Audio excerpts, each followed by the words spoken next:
നമസ്കാരം, ടാക്സ്മാൻ സൊല്യൂഷൻസിൻ്റെ പുതിയൊരു വീഡിയോയിലേക്ക് സ്വാഗതം. ഇന്ന് നമ്മൾ ഡിസ്കസ് ചെയ്യാൻ പോണത് GST രജിസ്ട്രേഷൻ്റെ പ്രോസസ്സിന് വന്ന മാറ്റങ്ങളെക്കുറിച്ചിട്ടാണ്. GST ഫോളോ ചെയ്യണ എല്ലാവരും തീർച്ചയായിട്ടും കണ്ടിരിക്കണം, എന്തൊക്കെയാണ് മാറ്റങ്ങളെന്ന് അറിഞ്ഞിരിക്കണം. അപ്പോൾ നമുക്ക് വീഡിയോയിലേക്ക് കിടക്കാം. 20th August 2020 നോട്ടിഫിക്കേഷൻ നമ്പർ 62 ആണ് നമ്മളിന്ന് ഡിസ്കസ് ചെയ്യണത്. ഈ ഒരു നോട്ടിഫിക്കേഷൻ്റെ ലിങ്ക് ഞാൻ ഡിസ്ക്രിപ്ഷൻ ബോക്സിൽ കൊടുക്കുന്നുണ്ട്, ആവശ്യമുള്ളവർക്ക് ചെക്ക് ചെയ്യാം. ഇതിലത്തെ ചേഞ്ച് എന്ന് പറയുന്നത് ഞാൻ സിമ്പിൾ വേർഡ്സിൽ റെഡിയാക്കിയിട്ടുണ്ട്. നമുക്കപ്പോൾ അതെന്താണെന്ന് വായിച്ചു നോക്കാം. ഇവിടെ ഈ സബ്സെക്ഷൻ 6D എന്ന് പറയുന്നത് എക്സംപ്റ്റഡ് ആയിട്ടുള്ള പേഴ്സൺസിനെയാണ്. ആധാർ ഒതൻറ്റിക്കേഷനിൽ നിന്നും എക്സംപ്റ്റ് ചെയ്തിട്ടുള്ള ആളുകളെയാണ് സബ്സെക്ഷൻ 6D എന്ന് പറയുന്നത്. അത് ജസ്റ്റ് ഫോർ യുവർ ഇൻഫർമേഷന് പറഞ്ഞതാണ്. അപ്പോൾ നമുക്ക് ആ സിമ്പിളായിട്ട് എഴുതിയേക്കണത് വായിച്ചു നോക്കാം. From 21st August 2020 for GST registration Aadhaar authentication is not compulsory, it's only a choice. 21st August 2020 തൊട്ട് GST രജിസ്ട്രേഷന് ആധാർ ഒതൻറ്റിക്കേഷൻ കമ്പൾസറി അല്ല, അത് ചോയ്സ് മാത്രമാണ്.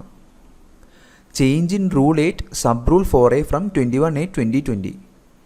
റൂൾ 8 സബ് റൂൾ 4A ഈ ഒരു സെക്ഷനിലാണ് ഇപ്പോൾ ചേഞ്ച് വന്നേക്കണത്. സബ് റൂൾ 4A എന്ന് പറഞ്ഞാൽ The applicant shall, while submitting an application under sub-rule 4 with effect from 1/4/2020, undergo authentication of Aadhaar number for grant of registration. ഒരു അപ്ലിക്കൻറ്റിന് GST രജിസ്ട്രേഷൻ്റെ certificate കിട്ടണമെങ്കിൽ അയാൾ Aadhaar authentication ചെയ്തിരിക്കണം. അതാണ് സബ് റൂൾ 4A പറയണത്. ഈ ഒരു റൂളിലാണ് ഇപ്പോൾ ചേഞ്ച് വന്നേക്കണത്. ഇപ്പോൾ ആധാർ ഒതൻറ്റിക്കേഷൻ നിർബന്ധമല്ല, അതൊരു ഓപ്ഷൻ മാത്രമാണ്. In new rule Aadhaar authentication is not compulsory, it is a choice. ഇനി എന്തൊക്കെയാണ് ഗുണം എന്ന് നമുക്ക് നോക്കാം. If application is submitted by opting Aadhaar authentication, then Aadhaar authentication must be completed within 15 days from date of submission. ഒരു applicant Aadhaar authentication opt ചെയ്തുകൊണ്ട് application submit ചെയ്യുകയാണെങ്കിൽ ആ സബ്മിറ്റ് ചെയ്ത ദിവസത്തിൽ നിന്ന് 15 ദിവസത്തിനുള്ളിൽ അയാൾ ആധാർ ഒതൻറ്റിക്കേഷൻ കംപ്ലീറ്റ് ചെയ്തിരിക്കണം. In such cases Aadhaar authentication date will be considered as date of submission. എന്നാണോ ആധാർ ഒതൻറ്റിക്കേഷൻ ചെയ്യണേ ആ ഒരു ദിവസമായിരിക്കും ഡേറ്റ് ഓഫ് സബ്മിഷനായിട്ട് കണക്കാക്കണത്. If Aadhaar authentication is opted, then you will receive registration within 3 days from date of submission. Aadhaar authentication opt ചെയ്തിട്ട് application submit ചെയ്ത് verified ആയി കഴിഞ്ഞാൽ 3 ദിവസത്തിനുള്ളിൽ GST രജിസ്ട്രേഷൻ സർട്ടിഫിക്കറ്റ് അപ്ലിക്കൻറ്റിന് കിട്ടും. അതാണ് ഓപ്റ്റ് ചെയ്താലുള്ള ഒരു ഗുണം. ഇനി ആധാർ ഒതൻറ്റിക്കേഷൻ ചെയ്യാത്ത കേസാണെങ്കിലോ, if application is submitted without opting Aadhaar authentication or after opting Aadhaar authentication fails to complete the same, then you will receive registration only after physical verification by proper officer. ഒരു applicant Aadhaar authentication opt ചെയ്തില്ല, അതുമല്ലെങ്കിൽ ഒരു applicant Aadhaar authentication opt ചെയ്ത ശേഷം അത് complete ചെയ്തില്ല, അങ്ങനത്തെ കേസിൽ അയാൾക്ക് രജിസ്ട്രേഷൻ കിട്ടണമെങ്കിൽ പ്രോപ്പർ ഓഫീസർ ഫിസിക്കൽ വെരിഫിക്കേഷൻ നടത്തണം. എന്നാൽ മാത്രമേ അയാൾക്ക് രജിസ്ട്രേഷൻ സർട്ടിഫിക്കറ്റ് കിട്ടുള്ളൂ. After submitting application proper officer may send notice for clarification within 21 days from date of submission. Submit ചെയ്ത ശേഷം എന്തെങ്കിലും പോരായ്മകൾ തോന്നുകയാണെങ്കിൽ പ്രോപ്പർ ഓഫീസർക്ക് ഒരു നോട്ടീസ് ഫോർ ക്ലാരിഫിക്കേഷൻ അപ്ലിക്കൻറ്റിന് അയക്കാൻ പറ്റും. അത് 21 ദിവസത്തിനുള്ളിലായിരിക്കും ആ ഒരു നോട്ടീസ് വരുന്നത്. Registration will be granted either after physical verification or and after providing clarification to proper officer. Registration കിട്ടണമെങ്കിൽ ഒന്നിലോ ഫിസിക്കൽ വെരിഫിക്കേഷന് ശേഷം കിട്ടും, അതുമല്ലെങ്കിൽ ഫിസിക്കൽ വെരിഫിക്കേഷന് ശേഷം ക്ലാരിഫിക്കേഷൻ ചിലപ്പോൾ പ്രോപ്പർ ഓഫീസർ ചോദിക്കും. ക്ലാരിഫിക്കേഷൻ കൊടുത്ത ശേഷം മാത്രമായിരിക്കും രജിസ്ട്രേഷൻ കിട്ടണത്. ഇനി കുറച്ച് ഡീറ്റെയിൽ ആയിട്ട് നമുക്ക് ഈ നോട്ടിഫിക്കേഷനെ പഠിക്കാം. 2 ടൈപ്പ് സബ്മിഷൻസ് ആണ് ഇപ്പോൾ നമുക്ക് പറ്റണത്. ഒന്ന് ആധാർ ഒതൻറ്റിക്കേഷൻ ഈസ് ഓപ്റ്റഡ്, മറ്റേത് Aadhaar authentication is not opted. Aadhaar authentication opt ചെയ്യണ കേസിൽ ഡേറ്റ് ഓഫ് സബ്മിഷന് ചില മാറ്റങ്ങൾ വരും. അത് എന്തൊക്കെയാണെന്ന് നമുക്ക് നോക്കാം. ഫസ്റ്റ് കേസ് എന്ന് പറഞ്ഞാൽ if date of submission and date of authentication is same date then date of submission is same day it self. അതായത് ഒരു അപ്ലിക്കൻ്റ് അപ്ലിക്കേഷൻ സബ്മിറ്റ് ചെയ്യണ ദിവസവും ആധാർ ഒതൻറ്റിക്കേഷൻ ചെയ്യണ ദിവസവും ഒന്നാണെങ്കിൽ ആ ദിവസം തന്നെയായിരിക്കും അയാളുടെ ഡേറ്റ് ഓഫ് സബ്മിഷനായിട്ട് കണക്കാക്കുന്നത്. എക്സാമ്പിൾ പറഞ്ഞാൽ application submitted on 1st September and Aadhaar authentication completed on 1st September. Then date of submission is 1st September it self. രണ്ടാമത്തെ കേസ് എന്ന് പറഞ്ഞാൽ if date of submission and Aadhaar authentication is done within 15 days then date of submission will be Aadhaar authentication date. ഒരു applicant application submit ചെയ്ത ശേഷം 15 ദിവസത്തിനുള്ളിൽ ആണ് Aadhaar authentication ചെയ്യണത് എങ്കിൽ എന്നാണോ അയാൾ ആധാർ ഒതൻറ്റിക്കേഷൻ ചെയ്യണേ ആ ദിവസമായിരിക്കും അയാളുടെ ഡേറ്റ് ഓഫ് സബ്മിഷനായിട്ട് കണക്കാക്കണത്. ഒരു എക്സാമ്പിൾ പറഞ്ഞാൽ മനസ്സിലാവുണ്ടാവും. Application submitted on 1st September and Aadhaar authentication completed on 10th September. Then that date will be the date of submission of application. ഇവിടെ 1st September അയാൾ അപ്ലിക്കേഷൻ സബ്മിറ്റ് ചെയ്തത്, പക്ഷേ ആധാർ ഒതൻറ്റിക്കേഷൻ ചെയ്തത് 10th September. അതുകൊണ്ട് GST ഡിപ്പാർട്ട്മെൻറ്റ് അയാളുടെ date of submission of application കണക്കാക്കുന്നത് 10th September ആയിട്ടായിരിക്കും. ഈ രണ്ട് കേസിലും GST application will be processed and approved within 3 days if Aadhaar authentication is successfully completed. ഒരു അപ്ലിക്കൻറ്റിന് ആധാർ ഒതൻറ്റിക്കേഷൻ ഓപ്റ്റ് ചെയ്തുകൊണ്ട് അപ്ലിക്കേഷൻ സബ്മിറ്റ് ചെയ്യുകയാണെങ്കിൽ 3 ദിവസത്തിനുള്ളിൽ അയാൾക്ക് GST രജിസ്ട്രേഷൻ സർട്ടിഫിക്കറ്റ് കിട്ടും. മൂന്നാമത്തെ കേസ് എന്ന് പറഞ്ഞാൽ if application is submitted but Aadhaar authentication is not completed within 15 days. ഒരു അപ്ലിക്കൻ്റ് ആധാർ ഒതൻറ്റിക്കേഷൻ ഓപ്റ്റ് ചെയ്തു, പക്ഷേ 15 ദിവസത്തിനുള്ളിൽ അയാൾ അത് കംപ്ലീറ്റ് ചെയ്തില്ല. അങ്ങനെ വരികയാണെങ്കിൽ then date of submission will be after 15 days from actual submission date. എന്നാണോ അയാൾ സബ്മിറ്റ് ചെയ്തത്, അപ്ലിക്കേഷൻ സബ്മിറ്റ് ചെയ്തത് എന്നാണോ ആ ദിവസം തൊട്ട് 15 ദിവസം കഴിഞ്ഞിട്ടുള്ള പിന്നത്തെ ദിവസമായിരിക്കും അയാളുടെ ഡേറ്റ് ഓഫ് സബ്മിഷനായിട്ട് കണക്കാക്കുന്നത്. എക്സാമ്പിൾ എന്ന് പറഞ്ഞാൽ application submitted on 1st September and fails to complete Aadhaar authentication then 16th September will be the date of submission of application.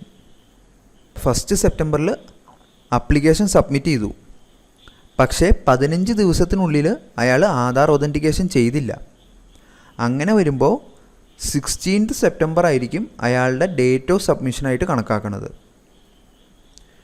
In this case you will receive registration only after physical verification by proper officer. Aadhaar authentication ഫെയിലായിക്കഴിഞ്ഞാൽ proper ഓഫീസറിൻ്റെ physical verification ഉണ്ടായാൽ മാത്രമേ registration കിട്ടുള്ളൂ. അതുമാത്രമല്ല, after submitting application proper officer may send notice for clarification within 21 days from date of submission. നമ്മൾ submit ചെയ്ത ശേഷം ഇപ്പോൾ പ്രോപ്പർ ഓഫീസർക്ക് തോന്നുകയാണ് എന്തെങ്കിലും പ്രശ്നമുണ്ട് എങ്കിൽ പ്രോപ്പർ ഓഫീസർക്ക് അപ്ലിക്കേഷൻ സബ്മിറ്റ് ചെയ്ത ശേഷം 21 ദിവസത്തിനുള്ളിൽ ഒരു നോട്ടീസ് ഫോർ ക്ലാരിഫിക്കേഷൻ അയക്കാൻ പറ്റും. അതിന് റെസ്പോണ്ട് ചെയ്ത് മാത്രമേ നമുക്ക് രജിസ്ട്രേഷൻ കിട്ടുള്ളൂ. ഇനി ആധാർ ഒതൻറ്റിക്കേഷൻ ഓപ്റ്റ് ചെയ്യാത്ത കേസാണെങ്കിലോ? In this case you will receive registration only after physical verification by proper officer. After submitting application proper officer may send notice for clarification within 21 days from date of submission. അതായത് നേരത്തെ പറഞ്ഞ case തന്നെ.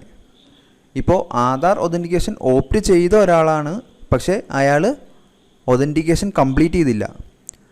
അങ്ങനത്തെ കേസും ഇനി Aadhaar authentication opt ചെയ്യാത്ത കേസും ആണെങ്കിൽ അവർക്ക് രണ്ടുപേർക്കും ഒരേ പ്രൊസീജിയർ തന്നെയായിരിക്കും. പ്രോപ്പർ ഓഫീസർ ഫിസിക്കൽ വെരിഫിക്കേഷൻ നടത്തണം.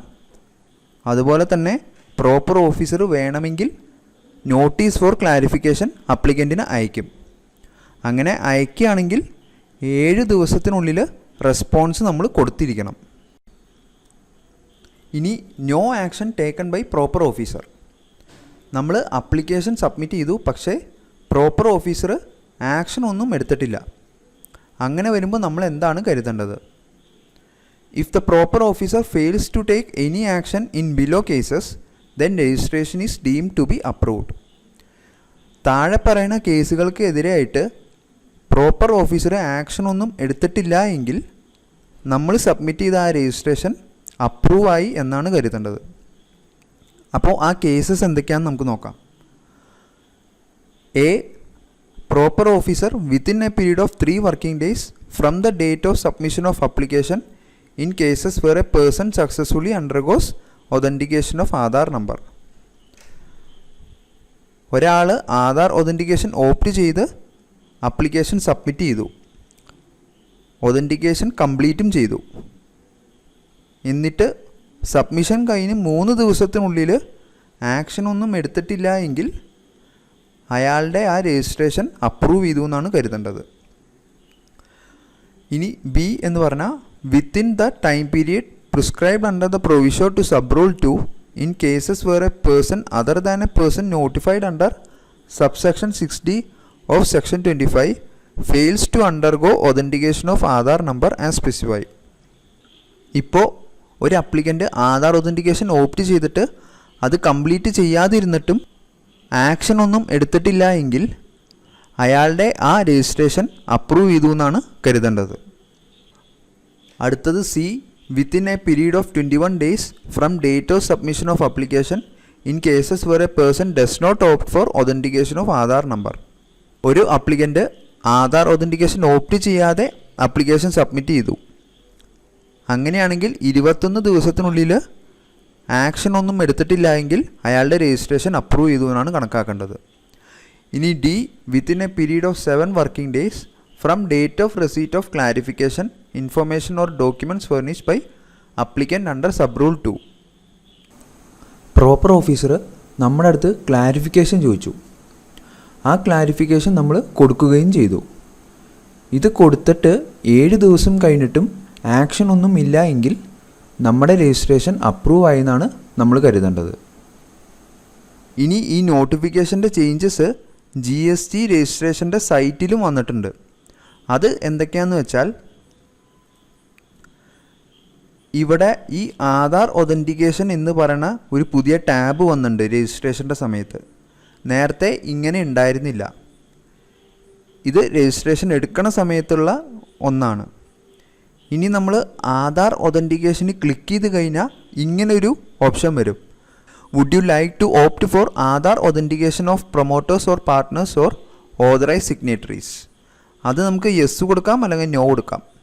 ഇവിടെയാണ് ആ ഒതൻറ്റിക്കേഷൻ്റെ യെസ് ഓർ നോ ഓപ്റ്റ് ചെയ്യാനുള്ള ഓപ്ഷൻ വരുന്നത്. ഇനി ഇത് നമ്മൾ ചെയ്ത ശേഷം അത് നമ്മളിപ്പോൾ യെസ് കൊടുത്ത് ചെയ്തു. അങ്ങനെയാണെങ്കിൽ പിന്നെ ഇങ്ങനെയാണ് ഒരു സ്റ്റാറ്റസ് വരാൻ പോണത്. Application for new registration 5/9 expiry 21-ാം തീയതി ക്രിയേറ്റ് ചെയ്തു, 5-ാം തീയതി തീരും.